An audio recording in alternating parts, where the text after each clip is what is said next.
नमस्कार दोस्तों, आज का दिन देश के हर एक नागरिक के लिए बहुत इम्पोर्टेंट है। खासकर मुस्लिम समुदाय के लोगों के लिए तो बहुत ही ज़्यादा इम्पोर्टेंट दिन है दोस्तों, क्योंकि आज के दिन का आप सभी बेसब्री से इंतज़ार कर रहे हैं।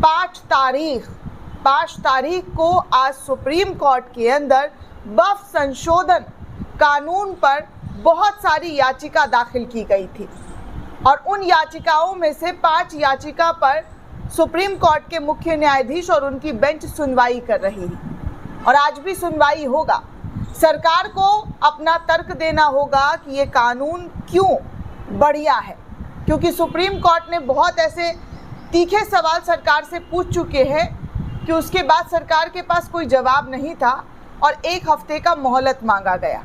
और 1 हफ्ते बाद आज जब सुनवाई होगी तो सुनवाई से पहले दोस्तों आपको बड़ी जानकारी और बड़ी खबर दे दूं कि सुप्रीम कोर्ट में जो वक्फ कानून को लेकर सुनवाई चल रही है उसको लेकर सरकार और याचिकाकर्ता के बीच जमकर नोक-झोंक हो गया है। बवाल जो है वो हो गया है।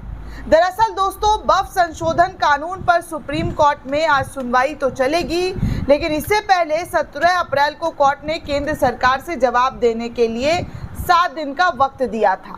साथ ही अगली सुनवाई तक वक्फ बोर्ड में कोई भी नई नियुक्ति पर रोक लगा दी थी। सुप्रीम कोर्ट ने केंद्र सरकार को जवाब आने तक वक्फ घोषित संपत्ति पर यथास्थिति बरकरार रखने को कहा था। केंद्र ने 25 अप्रैल को दाखिल हलफनामे में कानून पर पूरी तरीके से इस कानून को कहा कि ये संवैधानिक है, ये संसद से पास हुआ कानून है, इसलिए इस पर रोक नहीं लगाई जानी चाहिए।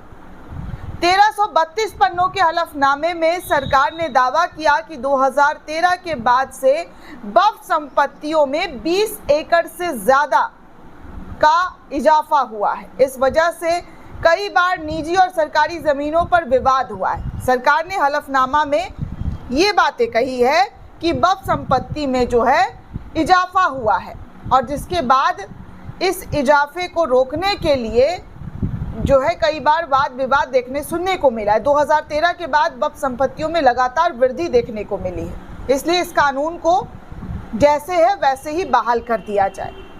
दोस्तों, आपको बता दें कि जब सरकार ने ऐसी याचिका कोर्ट में दाखिल की तो वही all India Muslim personal law board ने भी सरकार के आंकड़ों को गलत करार दे दिया है। उन्होंने कोर्ट को कहा है कि ये झूठ बोल रहे हैं, झूठा हलफनामा देने वाले अधिकारी पर कार्रवाई की मांग की जा रही है कि जो कोर्ट के अंदर चीज़ें बताई जा रही है, जो हलफनामा दाखिल किया गया है वो पूरी तरीके से कोर्ट को गुमराह करने वाला है और इस तरीके का कोई आंकड़ा और संपत्ति में कोई इजाफा हुआ ही नहीं है और इस वजह से जिन अधिकारियों ने इस तरीके की बातें कही है उन पर कार्रवाई की जाए। दोस्तों, नए वक्फ कानून के खिलाफ सुप्रीम कोर्ट में 70 से ज़्यादा याचिकाएं दाखिल हुई थी, लेकिन सुप्रीम कोर्ट की तरफ से मुख्य न्यायाधीश की बेंच की तरफ से 5 याचिका पर सुनवाई करने की बात कही। जी हाँ, 5 याचिका पर ही सुनवाई हो रही है और इस याचिका में AIMIM के सांसद असदुद्दीन ओवैसी का भी याचिका शामिल है। नया कानून अप्रैल में राष्ट्रपति की मंजूरी के बाद लागू कर दिया गया था पूरे देश भर में। लोकसभा में और राज्यसभा में इस कानून को पास कराया गया। आधी रात में लंबी बहस चली और आधी रात में दोनों ही सदनों में इन कानून को पास करा दिया गया और पास कराने के बाद इस कानून के फायदे जो है वो गिनाने शुरू किए गए। लेकिन सुप्रीम कोर्ट में जब याचिकाकर्ताओं के वकील ने संविधान के तहत जिस तरीके से मौलिक अधिकारों को छीनने की कोशिश की जा रही है उस पर तर्क और दलील रखी तो सुप्रीम कोर्ट के CJI ने भी सवाल सरकारी वकील से पूछा, लेकिन सरकारी वकील के पास उन तमाम सवालों का जवाब नहीं था और आज वो कोर्ट के अंदर सवालों का जवाब देने वाले हैं।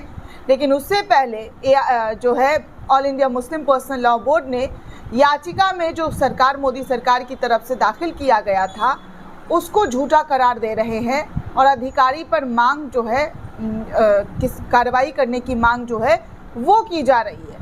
मतलब आप सोचिए दोस्तों कि इस कानून को सरकार पास करवाने और लागू करने के लिए कितनी ज़्यादा तत्वारित है। मतलब लागू तो हो ही चुका है, लेकिन बहुत सारी चीज़ों पर सुप्रीम कोर्ट का अंतरिम आदेश है और आज सुनवाई में क्या होता है ये भी देखना बेहद दिलचस्प है। लेकिन जो हो रहा है दोस्तों, जिस तरीके की चीज़ें सामने आ रही है, all India Muslim personal law board आरोप लगा रहा है, उससे तो बार बार सरकार के मंसूबे पर सवाल खड़े हो रहे हैं। शक पैदा हो रहा है कि आखिर केंद्र सरकार क्या वाकई कोर्ट को गुमराह करने की कोशिश कर रहा है? क्या वाकई केंद्र सरकार के जरिए गलत चीज़ें सुप्रीम कोर्ट में दाखिल करके बताई गई है जिससे उनको कानून को कोई भी और किसी भी तरीके का नुकसान ना हो?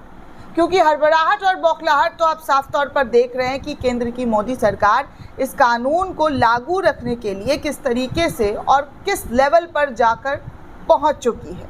क्योंकि केंद्र सरकार के सांसदों का बयान भी दोस्तों आपको दिमाग में रखना होगा और बीजेपी के आईटी सेल और नफरती ट्रोलर्स का भी वो चीज़ आपको देखने सुनने को मिलता ही रहता होगा। 17 अप्रैल और 18 अप्रैल का वो 2 दिन का सुप्रीम कोर्ट में सुनवाई और उसके बाद सुप्रीम कोर्ट के भी चरित्र को हनन कर दिया गया 2 रुपए ये ट्रोलर्स के जरिए। और बीजेपी के सांसद ने तो क्या ही कहा दोस्तों, सीजीआई पर ही उंगली उठा दिया, सीजीआई पर ही सवाल खड़े कर दिए और अभी भी वो बीजेपी में विराजमान है। बीजेपी ने उनके खिलाफ कोई कार्रवाई नहीं की है। इनफैक्ट सुप्रीम कोर्ट में उनके खिलाफ अवमानना का मामला चलता हुआ नजर आ रहा है, अवमानना का केस चल रहा है। तो ये सब कुछ इस देश की जनता को याद रखना होगा कि कैसे इस कानून को लागू करने के लिए इस कानून में कोई भी कमी ना निकाला जाए, किसी भी तरीके से इस पर सवाल ना उठाया जाए और इस कानून को बनाए रखने के लिए केंद्र सरकार ने पूरी ताकत झोंक दी है। तो वहीं all India Muslim personal law board और मुस्लिम तंजीम और मुस्लिम जो विपक्ष की पार्टी है, जो नेता हैं, उनकी तरफ से भी अपनी पूरी कोशिश की जा रही है कि इसको वैलिड तरीके से, जो वैलिड है, जो संविधान में कहा गया है, जो कानून बनाए गए हैं, उनको प्रूफ करने की पूरी तैयारी कर ली गई है। आज कोर्ट में क्या होता है दोस्तों, किस तरीके के फैसले आते हैं, क्या टिप्पणी होती है, क्या सुप्रीम कोर्ट के सीजीआई कहते हैं, वो सब आपको यहीं मिलने वाला है। इसीलिए चैनल के साथ बने रहे दोस्तों, सारी अपडेट आपको यहीं मिलेगी। ज़्यादा से ज़्यादा लोगों तक वीडियो को शेयर कीजिए ताकि हर अपडेट, हर जानकारी आपको मिल सके। धन्यवाद दोस्तों।